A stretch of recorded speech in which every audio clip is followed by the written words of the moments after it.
Action. Hi, so I'm Dr. Martin Raymond from Ashford and St Peter's Hospital. Today I'm just going to go through, this is the first in a series of videos to go through the anaesthetic machine check. In this first check we're going to go through a simple induction machine with a bain circuit. I'm going to go through it in detail, telling you all the different steps. In the next video we're going to go through it in real time without the explanation, and then we're going to move on to slightly more complicated machines that you'd find in the operating theatre. So to start off with, first of all what you want to do is make sure the machine is turned on and your monitor is also turned on. We're going to then go for what they call a tug test, so we're going to just make sure that all of the anaesthetic gas pipelines are in and secure. You shouldn't be yanking them off the wall because that can damage them. It's just to really make sure that the ADPs haven't left them like this, which they sometimes do during the shutdown at the end, so you just need to make sure that they're nicely secure in. It's almost more of a push test than a tug test. You don't want to be ripping them off the wall. With the scavenging, it's actually a screw fit, so you just need to make sure that's screwed in tightly, and the suction is there as well. We'll come back to the suction. When we're going through the anaesthetic machine check, it's best to try and simplify the machine as much as possible. So I start off by removing my circuit completely. Just pop that on the side. And then we'll run through the machine, basically following the gases from the pipeline all the way through to the patient end. So to start off with, we're going to just check the flow meters, make sure that they are flowing all the way through through the full range. We're going to start off with air. I'm going to move backwards and go to nitrous next. Now all UK anaesthetic machines should have a hypoxic guard. So you'll see on this one, this is linked by a chain. So as you're increasing the nitrous, the oxygen is also turning on. So we've checked all three flow meters, and now I'm going to leave this at 6 litres a minute for the next sets of the test. The next one is just to check that there's no leaks along the back bar. So to do that, I'm going to briefly occlude the common gas outlet. It's a very brief occlusion, and as I occlude it, you should see a drop in the bobbin on the oxygen cylinder. If there's a problem, if there's a leak in the back bar, as you press into it, you'll see no leak at all. So if you don't see that drop, then there's a problem. If there is a problem, it's normally somewhere connected to the vaporizers. They may be not mounted correctly, or underneath there's a little O-ring that might have degraded over time. So just to make sure that they're secure. Next thing, we're going to look at the vaporizers. We want to check the levels and make sure that they're sufficient for what we are doing today, which is fine. And then we're going to test them. So again, with the vaporizer on, I'm going to briefly occlude the common gas outlet, and again you should again see a little drop in the bobbin. With the vaporizer still on, I'm just going to try and turn on the ISO, but because of the interlink, then I can't turn it on while the servo's on, so we'll turn that off. Now I can turn the ISO on, again a little drop in the bobbin, and I can't turn the servo on. Let's check the back bar, so we're fairly happy with that, so now we're going to move on to the circuit. There's quite a lot of checks to do with the bain circuit, and if you don't know why you're doing them, you're going to get confused. So you need to know what the bain circuit is and how it all works.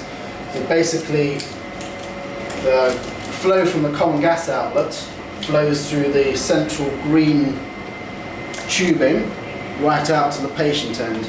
So I'm just going to go and remove all the extra bits and pieces. We're just left with the very basic surface circuit.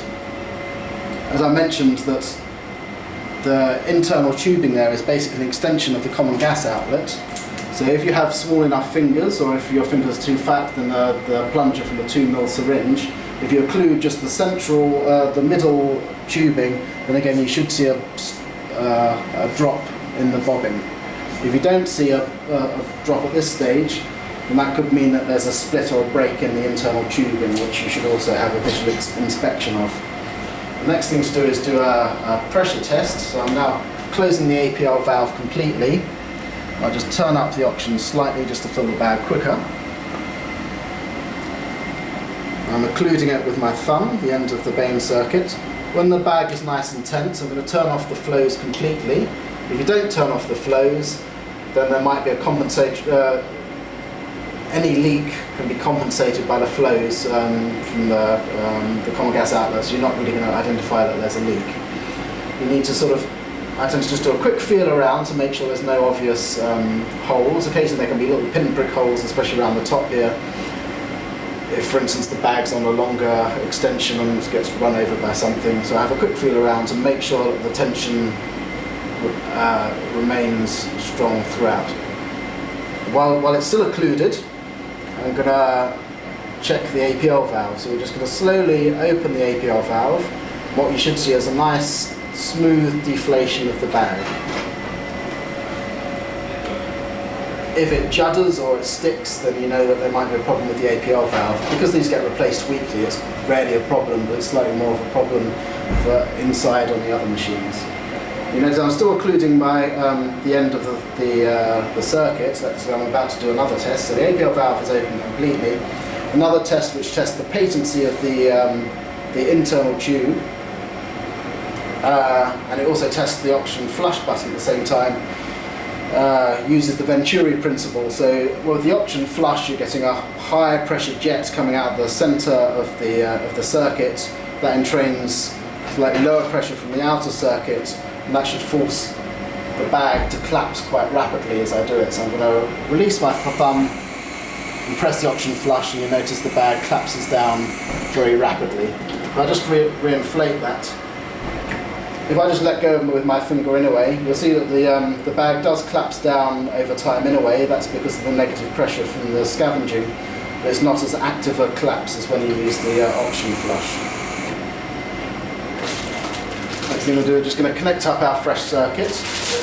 We don't encourage people to blow down the CO2 analyzer now because of contamination, but you do need to inspect, make sure that there's no obvious foreign bodies, make sure that the bungs and the connections are all connected at both ends.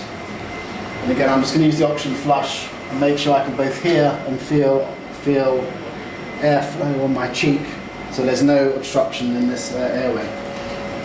Moving on, I'm now going to just check the scavenging, so I'm going to take that off just the APL valve. You can listen to it and you can hear sort of like the sounds of the sea, you can hear a little rumble in your ear. But we're also checking at the other end. On this machine, there is a red float right at the top over here that shows that the scavenging is turned on and is active. If I just release the top here, I can reach it. You can see now that I've loosened it and the red float is no longer visible, and that shows that there's a problem where it's not actively sucking. That's back to normal. And then the last thing I'm going to check now is the suction. I need to check that there's a clean yanker. I'm going to turn on the suction. So you can hear suction coming from the end. I'm now going to occlude quite close to the yanker end. We want to make sure that the suction gets to at least negative 500.